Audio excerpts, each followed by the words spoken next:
Hello and welcome to Antinatalism this week. If you find philosophical books boring, then there's a comic published in December in Spanish which translates to Schopenhauer, The Enigma of Existence.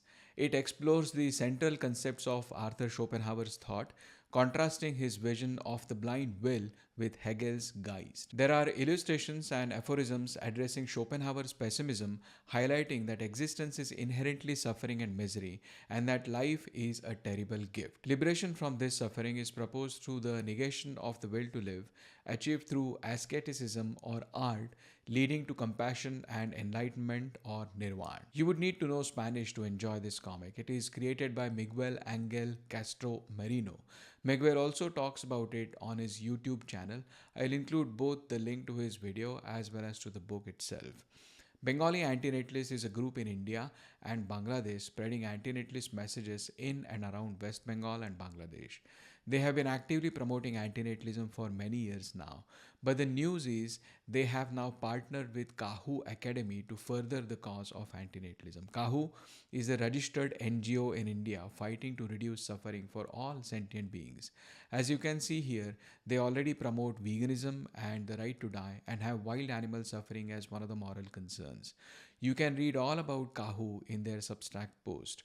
By tying with Bengali antinatalists, they have probably become the first registered charity to promote antinatalism openly in India. So, congratulations to Kahu as well as to Bengali antinatalists for collaborating, and we are looking forward to more outreaches and more content about antinatalism from this.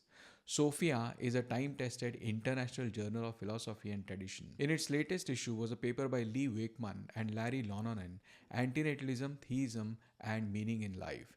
This paper is mainly a response to David Benatar and his claim about meaninglessness of life. So before we look into the response, we must first look at what David Benatar had said. Most of his arguments in this area come from Better Never to Have Been and the Human Predicament. Life contains suffering, so starting a new life is harming that life, as the act of starting it will eventually cause it to suffer. The magnitude of that harm is such that all lives can be deemed harmful for those respective lives. This is on individual level. But think about the billions of individuals going through the suffering, and you can't not ask the question, well, what is this suffering for? Is there any end to achieve which can give all of this suffering any instrumental value on the basis of which we can justify this suffering? If we could find such a collective goal, then we could also bring them down to individual goals. This end is what would make our lives meaningful. Such a meaning could only come from something which is beyond humanity. David Benatar calls this cosmic meaning and claims that no such cosmic meaning exists. There are other types of purposes which are not beyond humanity. Let's say I have a purpose to help as many people as possible. That purpose is not beyond humanity, as it does not answer the question of what purpose those people have, the people that I help, in turn. But it can act as my individual purpose. It can give meaning to my life. I can justify my personal suffering to say that I have to go through it so I can help other people. This is terrestrial meaning, and even though it is meaning within humanity, it does not give us any reason for humanity as a whole to continue. As a result, we find no meaning in keeping on procreating and perpetuating the cycle of meaningless suffering. In other words, life does not have enough meaning to justify bringing new people into existence. The authors of this paper, Lee and Larry, criticize this particular argument. Firstly, the authors claim that Benatar's understanding of meaning of life is very narrow. Note that the main focus is on Benatar's quality of life argument and not the axiological asymmetry. You can imagine a calculation of goods and bads in life. Just on the quality of life argument, goods can help make a life worth starting, while bads would make it not worth starting. Goods like, say, pleasures of life, like good food, nice music, some big achievements, etc. One of those goods would be meaning of life itself. In Better Never to Have Been, Benatar says, consider the meaning of life. A very plausible candidate for the list of objective goods is a life's having meaning. A meaningless life would be lacking an important good even if it had other goods. Lee and Larry, the authors of this paper, say that Benatar is making a mistake when he treats meaning as just another good in the list of goods of life. Yes, meaning is a good, but it also can be used to assign value to other goods and bads. Benatar treats meaningfulness as one amongst many other objective goods that lives may or may not exhibit. However, he fails therein to recognize that meaning is not simply one among many available goods, but also the lens through which we analyze the relative values of these goods and harms. In other words, meaning can be used to judge whether a particular good is good and how good it is, and so on. If you have a purpose to achieve something, then you can accept to endure pain needed to achieve it. Meaning of life provides this mechanism to recognize the instrumental positive value of suffering. The evaluations which meaning provides do not necessarily claim to justify harm or equate harm to good, but rather to assert the sufficient worth of existence in the face of harm. So, meaning of life provides us a reason to create life despite harm. Lee and Larry claim that Benatar does not recognize this. Benatar's account does not recognize the possibility of harm, even great harm, bearing a kind of instrumental or constructive worth or being overshadowed by a more fundamental worth associated with existence. Other philosophers have provided other meanings of meaning, like there needs to be a threshold of goods below which life becomes meaningless. We can also have a list like attaining knowledge, doing good, or creating art, a list of things which can give meaning to our lives. But this also needs a threshold to be achieved. On another view, our lives should have activities which should be significant. They should have some purpose and they should make some logical sense. This is why the authors call Benatar's view of meaning narrow, because there are many different views of what meaning may mean, and meaning can be used as an evaluative tool as well. The meaning does not have to be only about harms of life. Conceptual distillations of meaning do not hinge upon either the presence or absence of harms, but rather present a relative lens by which we assess the weights of any given harm according to how they affect an activity's or life's sufficient value. David Benatar, as described in this paper, is a naturalist. Naturalist, in this sense, is someone who views that there is no God or afterlife or any such supernatural entity. The authors propose supernaturalism instead to find meaning in our lives. But before jumping on to supernaturalism, they also look at naturalists other than Benatar. There are other naturalists who think that there is objective meaning to our lives, meaning which does not depend on how we feel or how our subjective experiences are.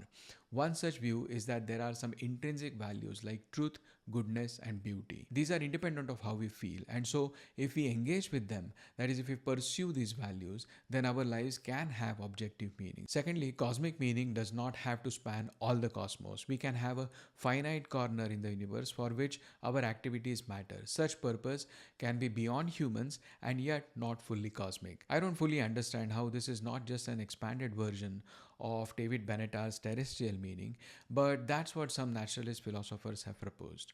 And thirdly, many naturalist philosophers believe that a meaning from the perspective of universe for humanity to continue is not necessary to procreate. So even if you don't believe in God or afterlife or spirituality, you can still have an objective meaning which does not depend on your feelings. You can have a sufficient meaning for you to procreate further, and so being a naturalist does not automatically make you an antinatalist. But these views pose a problem for procreation. Before becoming a fully grown adult, it is difficult to meaningfully practice rationality, morality, or creativity, that is, the truth, goodness, or beauty. So, those who die young can be said to have lived a meaningless life. Imagine an infant who lived for a year in suffering before eventually dying. It sounds cruel for this to happen, partly because nothing seems to have been achieved, at least as a compensation for all the year-long suffering. And this is not a small outlier either. According to one estimate, historically, around a quarter of humans have died in their first year of life, and around half have died before puberty. And what about non-human animals? Are their lives meaningless on this view? So, even though naturalism can provide objective meaning and may not require Benatar-style cosmic meaning to justify procreation, it cannot explain infants dying young, intellectually disabled humans, and non-human animals. The answer, as per Lee and Larry, is in supernaturalism. God provides specific specific purpose and there are meaningful reasons for God to create us. Moreover, there is an analogy while creating children. According to authors, not just any specific supernaturalism, but a specific Christian supernaturalism provides correct answer to David Benatar.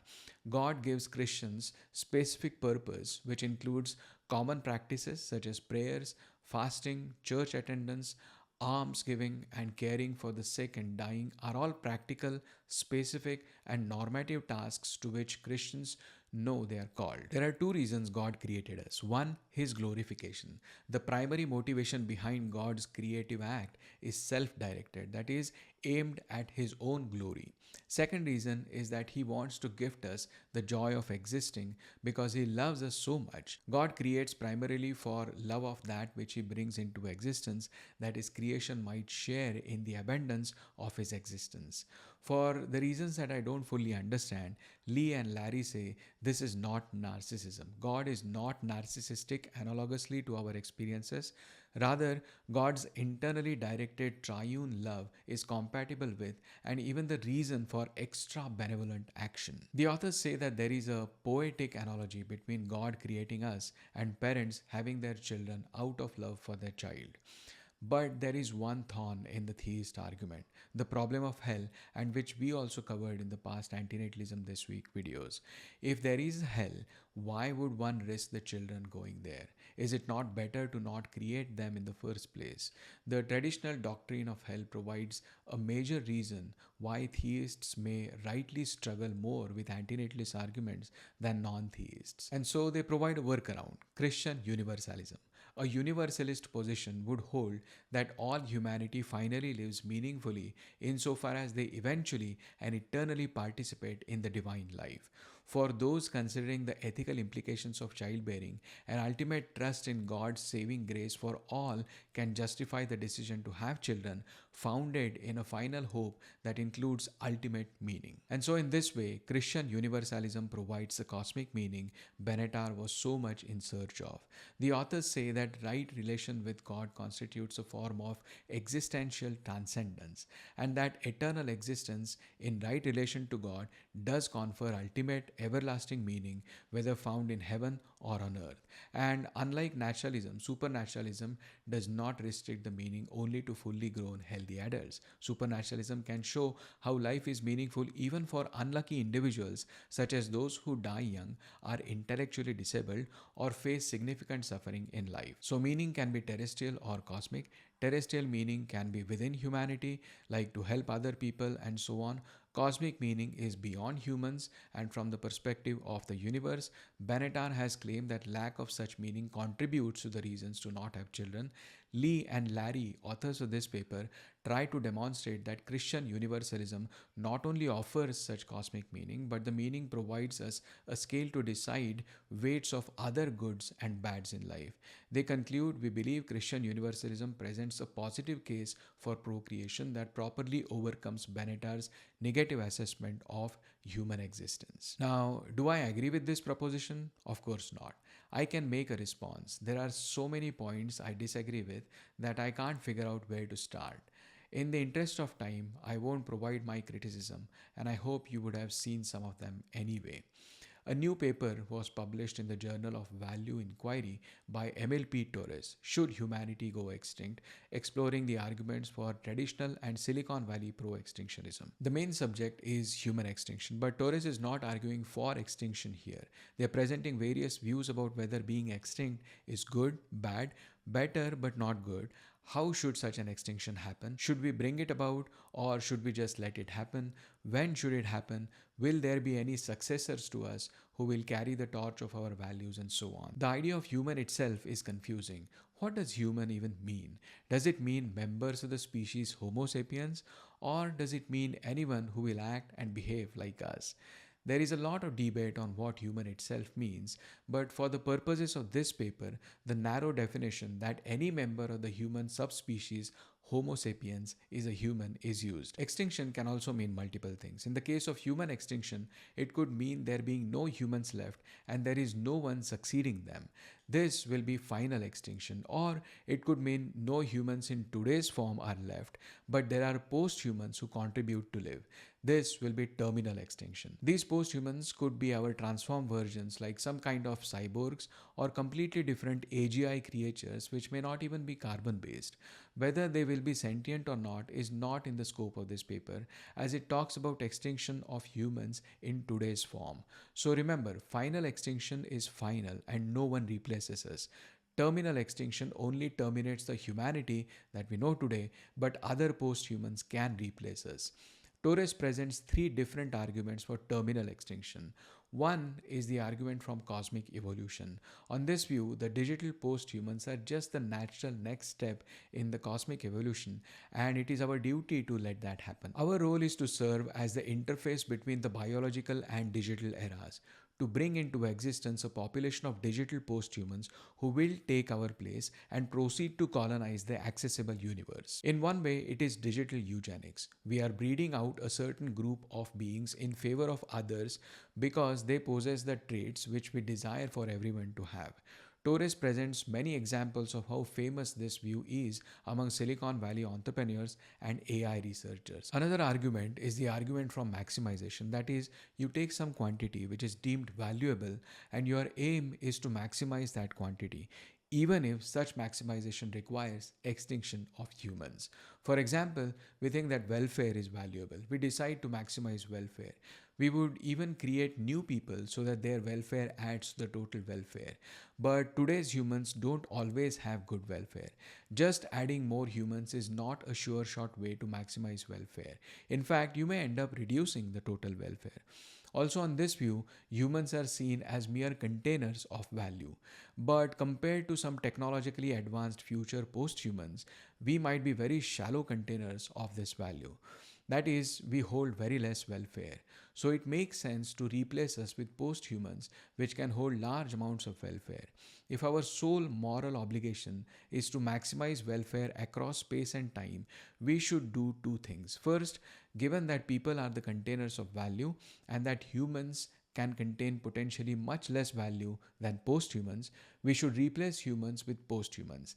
This is tantamount to replacing shallow containers with much deeper containers, beings capable of experiencing far more welfare than we can. Another argument is that post-humans will be superior to us in what matters morally, and therefore we should die out and let them rule the world. Torres also talks about a view which is indifferent to human extinction when post-humans rule the world. But if they are superior to us, then why would they allow us to continue? Why would they not treat us like we treat other animals today? When the fate of Homo sapiens is no longer in its control, the human population will probably diminish for the same reasons that about 75% of primate species are undergoing population decline and about 60% are now at risk of extinction. The preservation of primate species is simply not a priority for humans, nor will the preservation of humans be a priority for post-humans. So Torres says that in reality, a neutral or indifferent view of human extinction is still a pro-extinctionist view in practice. This idea of post-human future progress and maximizing welfare to occupy every possible corner of the universe, and this being our priority over other things, is part of long-termism and accelerationism. Many AI researchers and Silicon Valley tech bros actually believe in this. A growing number of young AI researchers now claim that it is fundamentally unethical to have biological children because the future is and should be digital. This type of pro-extinction is what Torres calls as Silicon Valley pro-extinctionism. All of the three arguments so far were for terminal extinction or Silicon Valley pro-extinctionism. That humanity that we know today goes extinct and is replaced by some form of post-humans. But there is also this final extinction where human species go extinct and that's it. Nobody replaces them, as in to carry the human legacy. Of course, there will be, other non-human species or multiple of them to replace us, but non-human extinction is not the subject of this paper. Before we look into the final extinction, we should be aware that the process of going extinct is different than the state of being extinct. You can think that the state of being extinct is good, bad, or bad but better than not being extinct. And you can also think that some processes of going extinct are worse than some other processes of going extinct, while at the same time think that all processes are bad because they would contain suffering. Benatar, for example, has distinguished between dying out extinction and killing off extinction, and he has very clearly argued in favor of dying out extinction and against killing off extinction. Similarly, he also thinks that the state of being extinct is the lesser of the two evils. Torres presents 6 arguments for this final extinction, and antinatalism features in them. One is philosophical pessimism. The idea is simple: life is bad, so why let it continue? Arthur Schopenhauer is the famous pessimist who endorsed the backward looking view. That is, it would have been better had we not existed. That is, if we had remained extinct. Edward von Hartmann and Philip Mainlander also applied this to the forward looking view. That is, it would be better if we go extinct. Peter Wiesel-Zapfe compared human consciousness to the overgrown antlers of the Irish elk, which caused their extinction. David Benatar has proposed a dying out extinction where humans phase out procreation in his chapter 6 of Better Never to Have Been. Roger Crisp suggested that there is a threshold discontinuity between pain and pleasure. That is, a fundamental discontinuity such that no amount of pleasure can possibly counterbalance certain amounts of some kinds of pains, such as electric shock torture. And so, a world containing such pains may be better off not existing, even if there is also enormous, indeed infinite, amounts of pleasures. Then there is empirical pessimism, that is, all the negative that we observe in the world today. Here, Torres goes into some graphic details of the reality that we live in. For example, 600,000 children are abused in the US annually. About 1.4 billion children live on $6.85 per day. An estimated 50 million are trapped in modern day slavery. 51 million Americans suffer from chronic pain, and about the same number struggle with chronic sleep disorders. Over 700 million people live in extreme poverty, and roughly 2 billion do not have access to drinking water free of contaminants like arsenic and lead.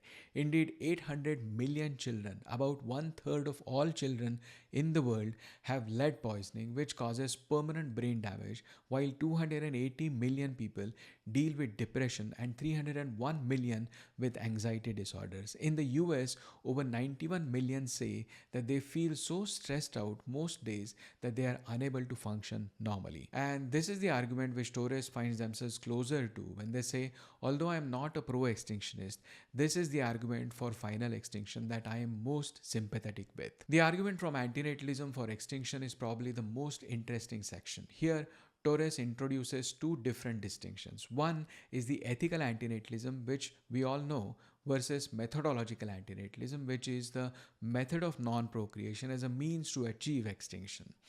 Within ethical antinatalism are the evaluative and deontic forms of antinatalism. Ethical antinatalism takes both evaluative and deontic forms.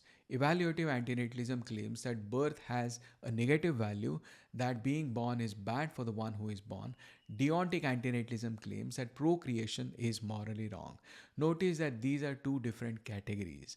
One may accept deontic antinatalism while not embracing evaluative antinatalism. For example, if you follow Kant's principle of not using another human as a means to your own desires, then you may think that having children is wrong, even if doing so might benefit them. For others, evaluative antinatalism, which comes from evaluation of badness or goodness of coming into existence, is primary, and moral reasoning for not having children follows from it. For all practical purposes, as of today, if antinatalism is accepted by all humans, then human extinction is inevitable. But that may change in future if we have a technology through which we can attain immortality. Existing people may keep on living infinitely long lives, but not creating new humans, and therefore we can have antinatalism but not extinction.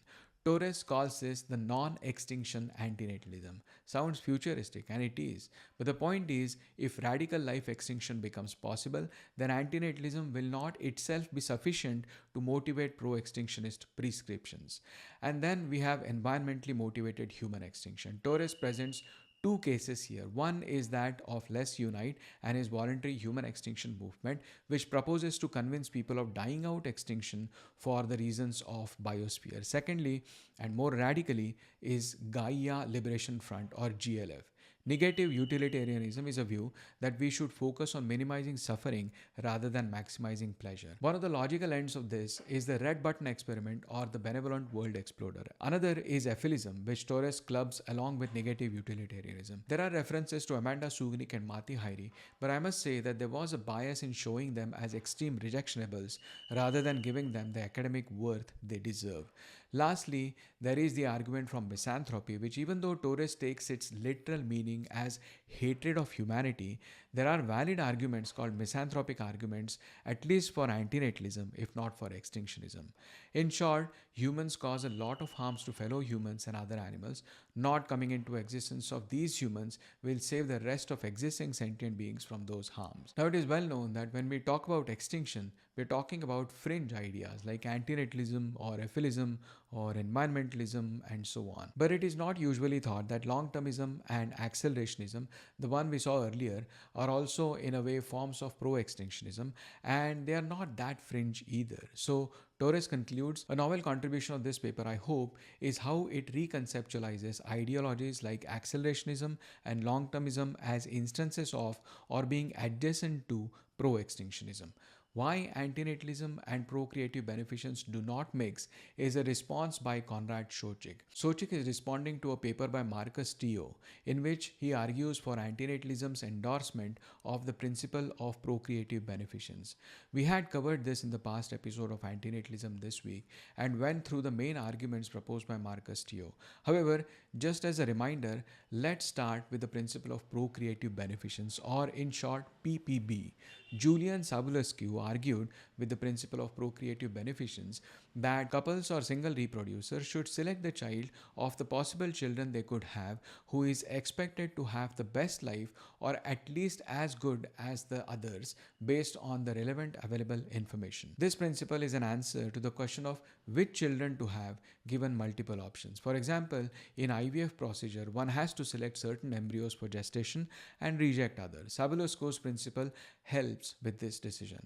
Marcus Tio argues that if a couple is going to have a child anyway and that they won't listen to antinatalism, then at least antinatalism can help them decide which children to have. So he presents an antinatalist corollary of procreative beneficence, according to which couples or single reproducers should select the child of the possible children they could have who is expected to experience the least amount of suffering in life or the lowest risk of significant suffering in life among the set of embryos based on the relevant available information. So Tio argues that the principle of procreative beneficence can be compatible with antinatalism and further enhances procreators' decision making.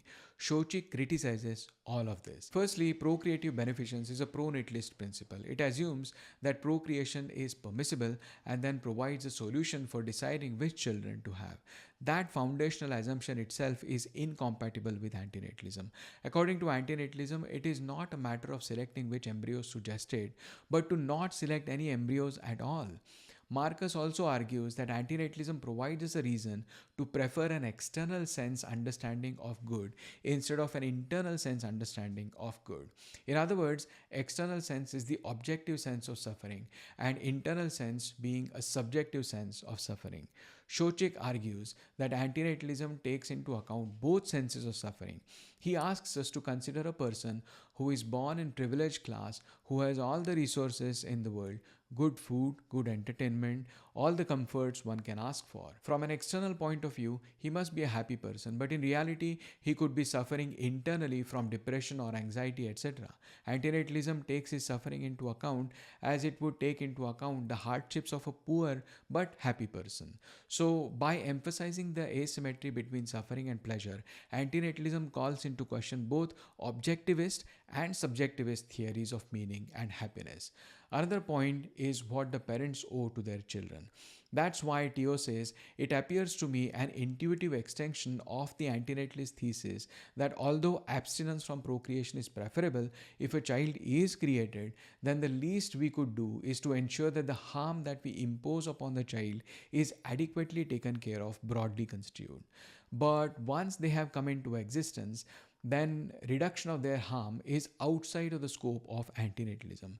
It is, of course, good to minimize harm to existing children, but that is not because of antinatalism. For that, we need another framework. All in all, the principle of procreative beneficence, or PPB, presupposes a reproductive context.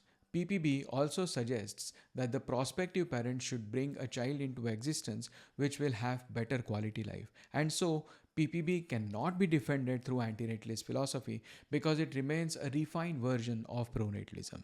Shochik concluded by criticizing procreative technologies where PPB is so relevant. These biomedical technologies help infertile couples to have children artificially.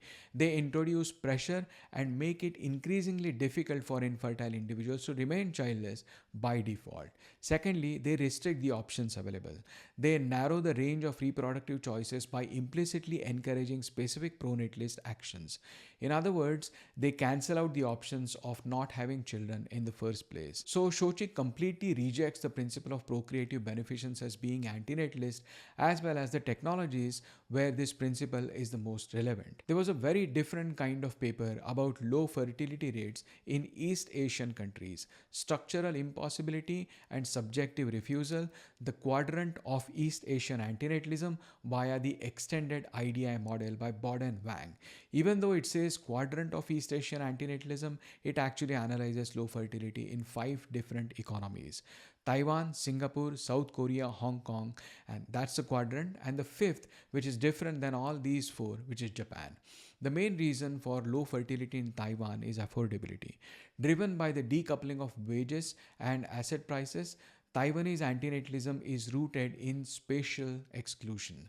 The refusal to reproduce is a rejection of the iron cage of property, where a child is born into immediate asset based debt. The situation in Singapore is different. The economy is good, but Singaporeans face stratified citizenship.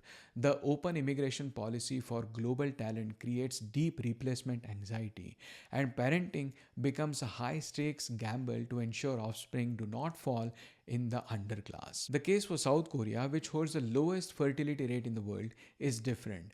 The rigid labor market and patriarchal culture imposes a severe identity penalty on mothers. The 4B movement illustrates that refusal is an act of preserving the self against institutional erasure. This is a place where labor rigidity intersects with extreme gender wage gaps. Hong Kong faces an institutional uncertainty. Parents cannot ethically sign a social contract for their children when the terms of that contract are unverifiable. All these 4 places represent an active resistance to having children in the face of unfavorable conditions. However, the case of Japan is different. Japan provides the baseline of resignation. After a prolonged stagnation, the logic here is not cannot afford or cannot lose, but cannot desire. And those were some of the antinatalist updates for this week. Thanks for watching and see you next time.